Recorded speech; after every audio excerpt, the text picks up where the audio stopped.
Muy buenas tardes. Empiezo por agradecer a la Junta Directiva del Colegio, a la Comisión de Bufetes por esta invitación.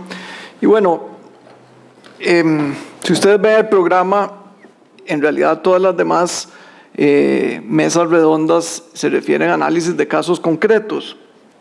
Y esta mesa se refiere en general a concentraciones en el sector financiero. Y entonces, por supuesto que a mí la primera pregunta que me pareció obligada es ¿por qué tenemos que hablar especialmente de ese tema? ¿Qué tiene de especial el sector financiero para sentarnos aquí este rato a comentarlo? Y bueno, uno puede pensar que se trata de un mercado imperfecto, que hay asimetría en las relaciones, en la información entre los agentes económicos y los usuarios, que es un mercado sujeto al riesgo, con cierto nivel de volatilidad, como decía el doctor Menchaca en la mañana, bueno, al final de cuentas porque maneja los recursos de la economía en forma de depósitos de ahorro, porque es un mercado regulado, porque tiene un regulador independiente y esa relación entre la agencia de competencia y el regulador que nos acaba de exponer Pamela con sus limitaciones, digamos, y aspiraciones o necesidades más bien, exigen, digamos, una consideración especial. Yo, digamos que ahí sigo sin aterrizar porque hay algo especial. Cuando hablamos de en cuanto al sector, ¿verdad? Es decir, entiendo que es un mercado regulado, pero bueno, hay otros mercados regulados y no estamos hablando en especial de esos sectores, sino de casos. Y cuando hablamos del análisis de las concentraciones, pues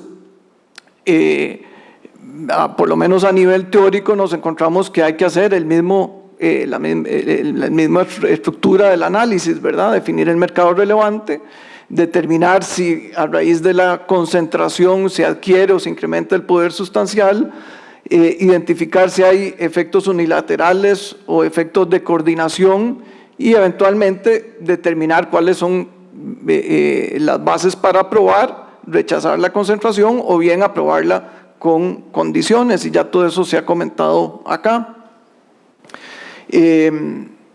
Sin que esto sea una exposición de derecho comparado, porque ni es mi campo ni tenemos el tiempo, pues tampoco estamos haciendo algo muy diferente a lo que ocurre ya en otros mercados, ¿verdad? En Estados Unidos hay 3 agencias federales, aparte de la agencia de competencia, que intervienen en temas de no solo de regulación, sino de concentraciones, y en todos hay, digamos, en todos los casos hay una consulta obligatoria al Departamento de Justicia como órgano de competencia. Entonces, de nuevo, ahí pues me pregunto yo, ¿verdad?, si es que estamos haciendo algo diferente, y pareciera que en otros países también el asunto funciona de manera similar.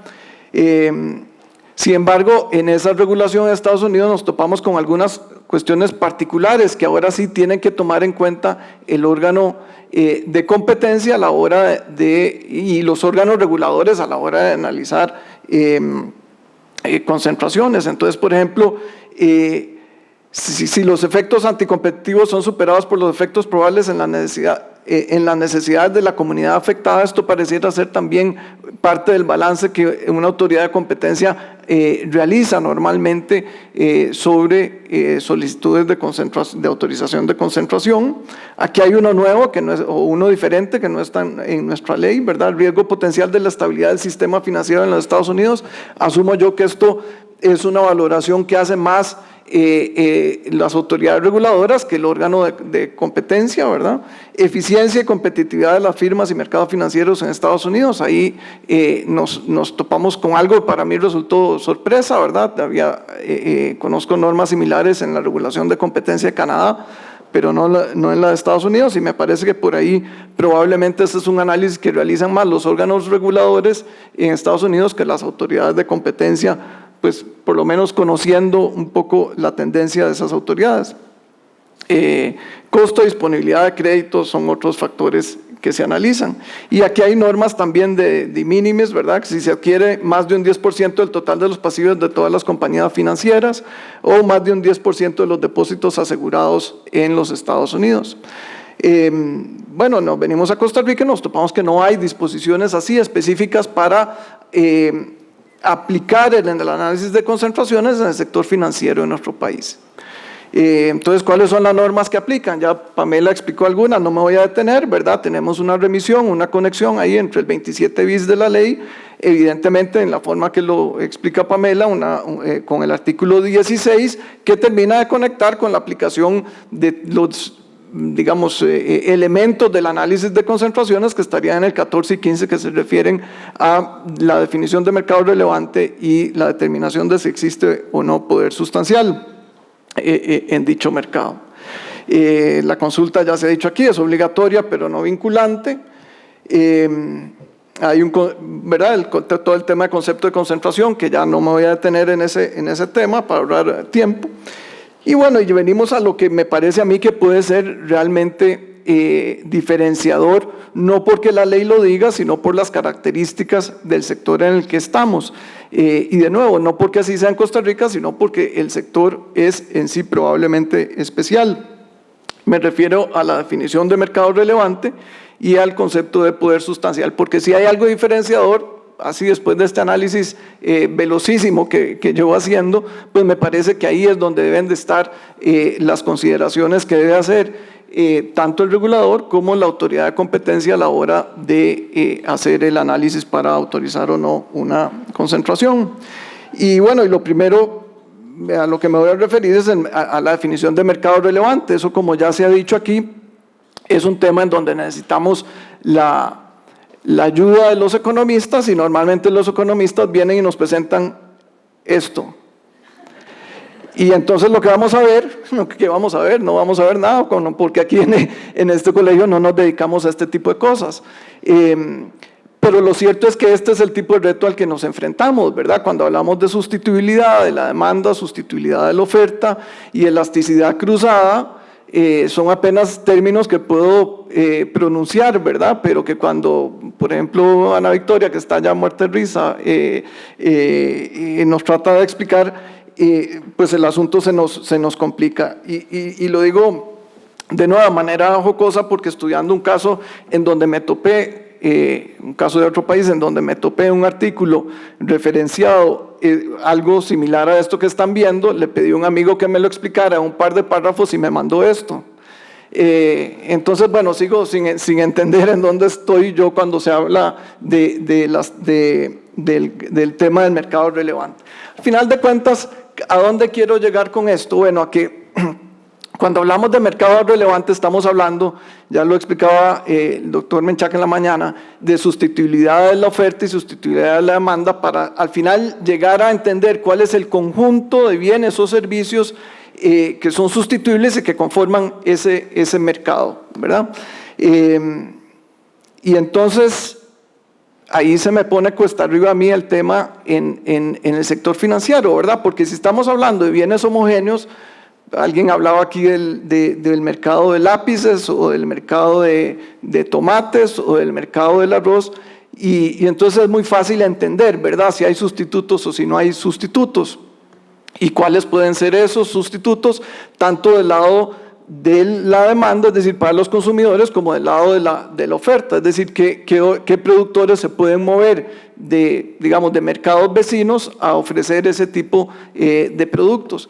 Pero cuando hablamos del mercado financiero, como el sector financiero, me parece que aquí hay un reto extraordinario, porque si bien es cierto, toda la parte teórica de definición de mercado sigue igual, ¿verdad?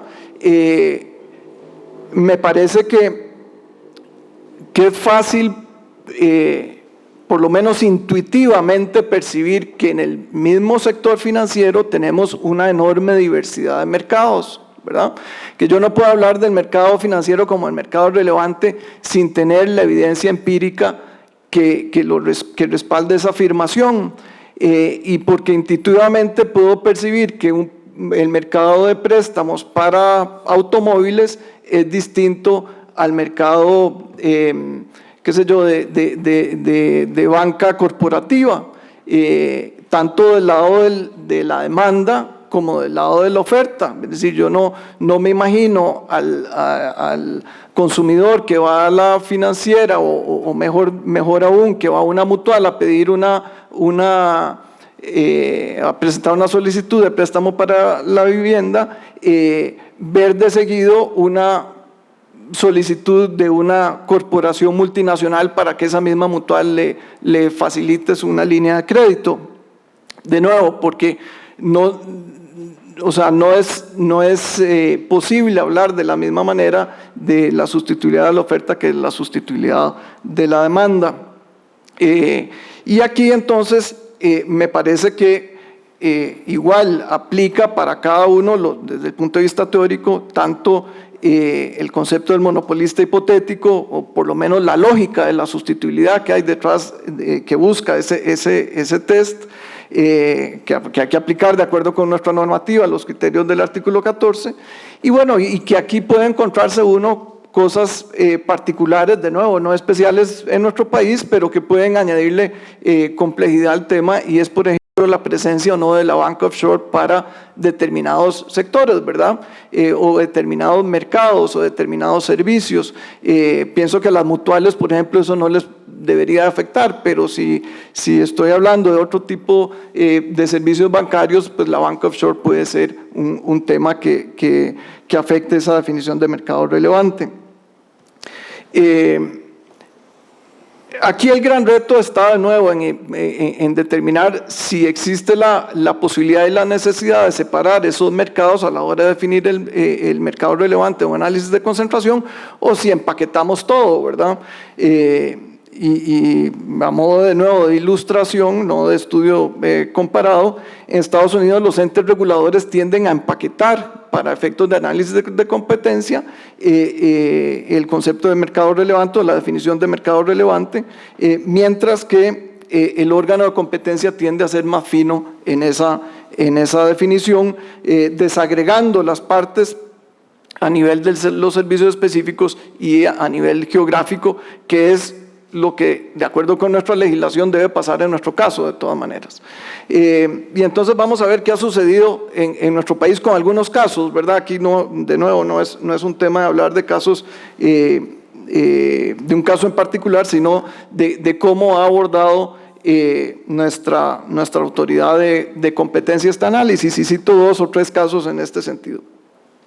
El primero, en un caso que fue aprobado por otras razones, no vamos a entrar en el detalle, pero aquí claramente la autoridad de competencia identificó el mercado relevante como, digamos, como la actividad o del cobro judicial, es decir, de la cartera morosa. Era una sesión, digamos, de cartera morosa. Bueno, sí, claro, por supuesto, porque de nuevo, eso es un servicio o una actividad distinta a lo que puede ser, qué sé yo, la cartera de leasing o el otorgamiento de préstamos a través de leasing o de cartas de crédito o el mismo mercado cambiario, etc.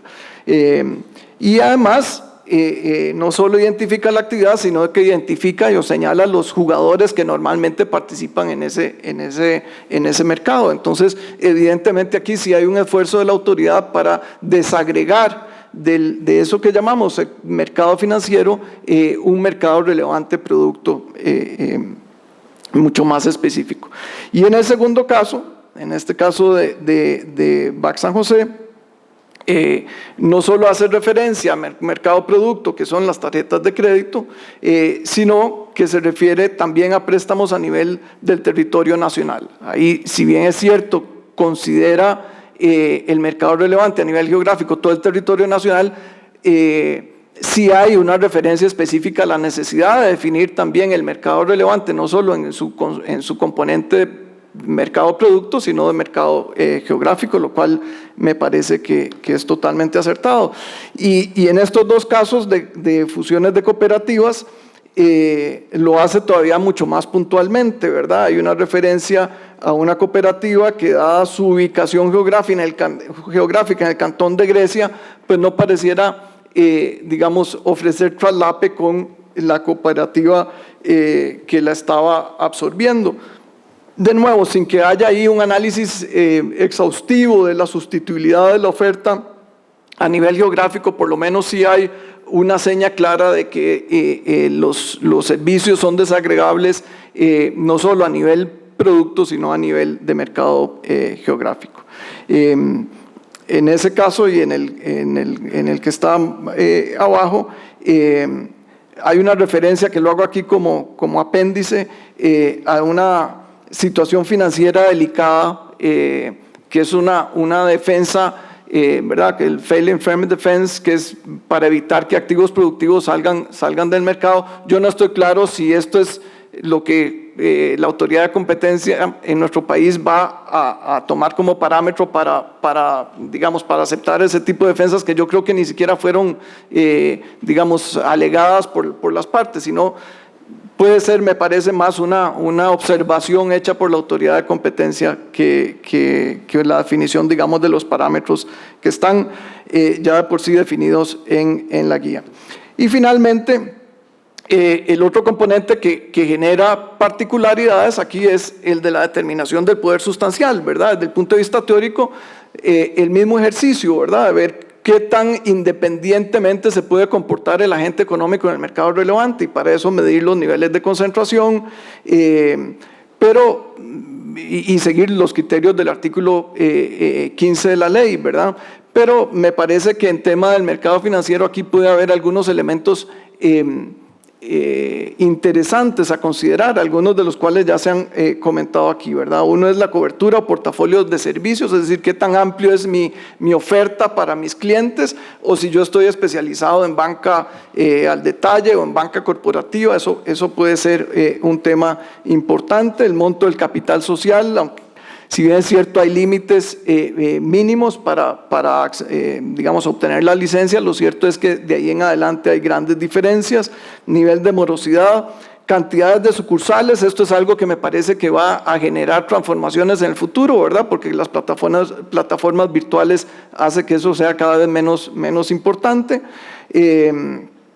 El acceso a crédito, ahí no me detengo, pero hay un caso interesante de General Electric y Honeywell en donde la autoridad de Europa dijo, pues aquí no solo hay una fusión a nivel de la industria aeroespacial, sino que o sea, el acceso a crédito determina o ayuda a determinar, digamos, que hay una posición diferenciadora frente a los competidores.